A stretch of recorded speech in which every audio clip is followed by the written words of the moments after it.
My name's Tom Place, this is Chasing Cars, and with me today is not the Ford Everest Raptor that we've all been waiting for. This is an altogether different proposition, but some may say even better. This is the Ford Everest Tremor. For a bit under $2,000 over the cost of the Sport V6 grade, you get some seriously nice extra kit, which is said to really enhance the off-road capability here. But is this just a bit of a glorified accessory pack, or is this a comprehensive update on what is an already very accomplished vehicle? In today's video, we're going to find out. But before we jump into it, please don't forget to like and subscribe and comment down below if you want to see more content like this. Chasing Cars, honest reviews of your next car. Brought to you by Budget Direct. Now you might remember in this very spot last year, I reviewed the Ranger Tremor, which is a similar but slightly different proposition to the Everest. For one, they're a little bit different in terms of price. The Ranger could be had for a list price of just under 70 grand, whereas this is about 76 grand. So there is a bit of a difference in price there. And there are quite a few option packs on here that really start to add up and make this a much more expensive vehicle. This has got absolutely everything on it. And as tested, it's a bit over $93,000 drive away. And that is a much bigger number than that 76 I quoted just a moment ago. But even still, it is a bit more affordable than the likes of the Toyota Prado Altitude, which is about 100 grand, and it's about $20,000 cheaper than something like a Nissan Patrol Warrior. So what do you get for your extra $2,000 odd? Well, let's start with the shocks, because they really are the most interesting upgrade of the lot. They're a set of Bilstein shocks, just like on the Ranger Tremor, but of course the Everest has a different suspension setup in the rear, in that it's wearing coils back there, but they are very similar in their overall design. So we do have external reservoirs on these shocks as well, so they should be pretty good on those corrugations for keeping the suspension working and nice and cool.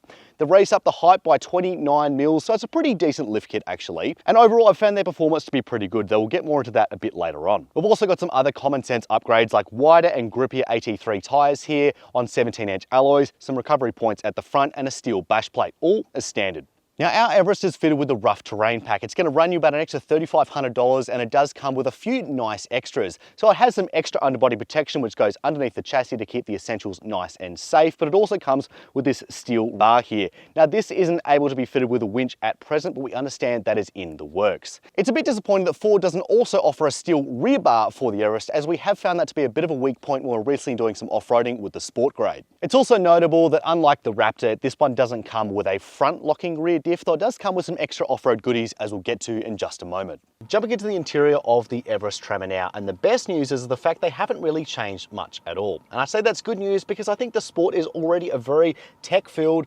practical and safe place to be.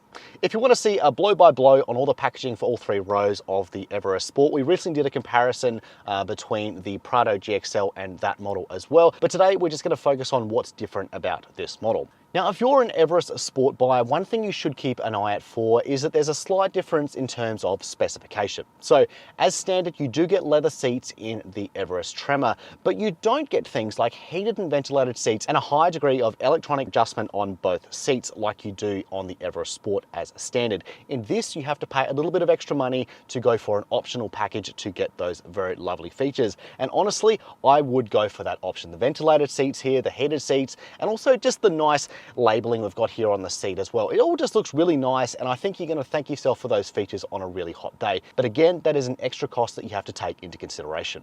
Now, one important difference between the Ranger Tremor and the Everest Tremor is the fact that the Everest Tremor uses real, genuine leather seats here, whereas the Ranger Tremor had synthetic leather seats, but those that were specifically designed to be a little bit more weatherproof. And I really do wish that was an option for the Everest here.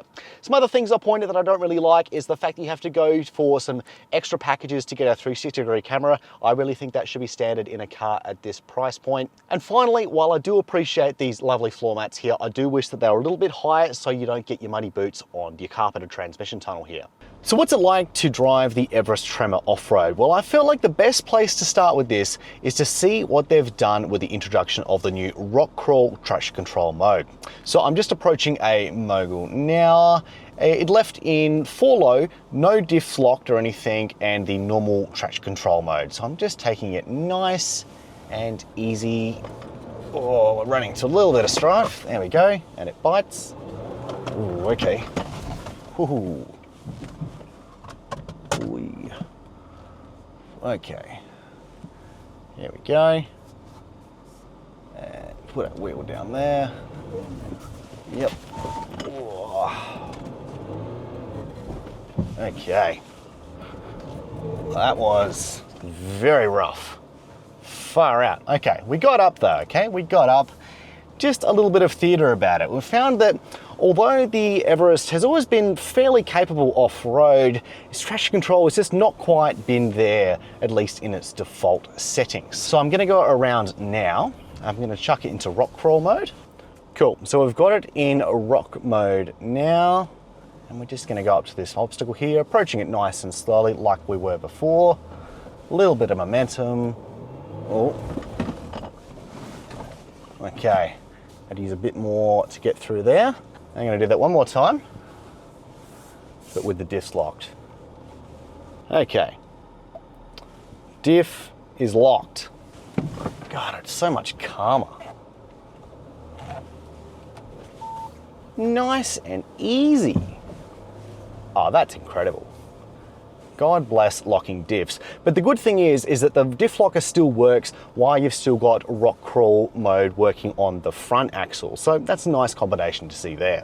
All right, so we just had a go with that mogul just now, and look, it was definitely better with the rock crawl mode on. I do think it probably could have been a little bit snappier. I've driven some other four-wheel drives, most notably Toyotas, with a bit more snappy traction control, but in general, it definitely is an improvement there. And by the time I turned the locker on, it was a much more calming experience. And I must say, there have been some obstacles that I've overcome today with the rock crawl mode and the diff lock engaged that I simply haven't been able to overcome when I've just been in the standard settings in 4 low.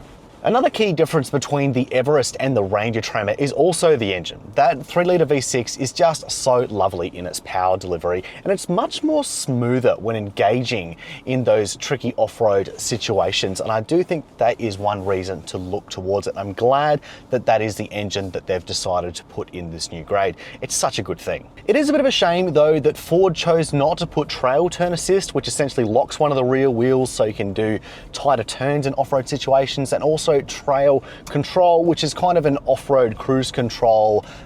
They've decided not to fit those onto the Everest here. That was on the Ranger Tremor, not on the Everest Tremor, which is a little bit disappointing, I must say. I'm pleased to say that the pleasant on-road manners of the Everest also continue with this new grade. Despite the fact we've got those rumbly AT3 tyres on here and also a 30-odd mil lift on here, it still handles quite well.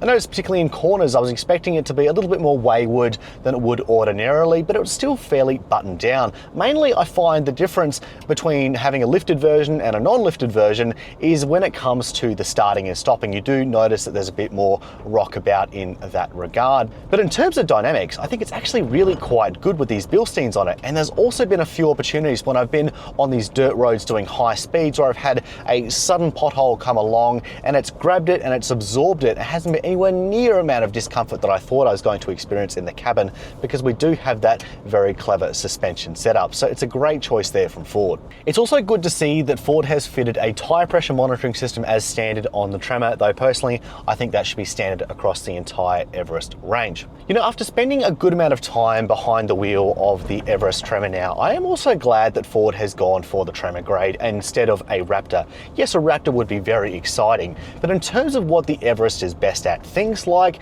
the daily duties as a family car, and also its really good towing ability, which is harnessed by that 3.5 ton maximum brake towing capacity. I'm glad they've kept it. I'm glad we've still got a 3-litre diesel up front instead of the twin turbo petrol that's in the Raptor. And I do think a lot of the off-road ability is still here in this model. No, we don't have a front locking diff like we do in a Raptor, for example, but overall, I do think it's a good package, and thankfully it doesn't come with that Raptor price tag either. By this point in the video, I'm sure you've probably realized that I'm a bit of a fan of the Everest Tremor. I think it's a pretty good package overall. There's only really one main disadvantage, I think, to this grade, and that's the kind of the trickle effect that we see with the pricing strategy here.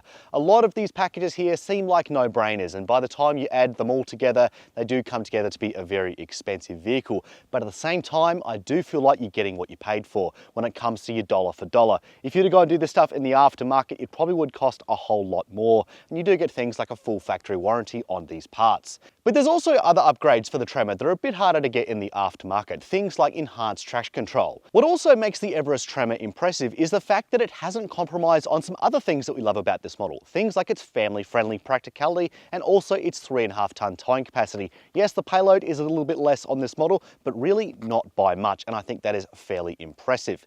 But anyway, that's all we've got time for today in our first look review at this model, but we're not done with it, not by a long shot, and we would love to know what you guys want us to do with it. Let me know in the comments section down below. But for now, that's all. Thank you for watching Chasing Cars.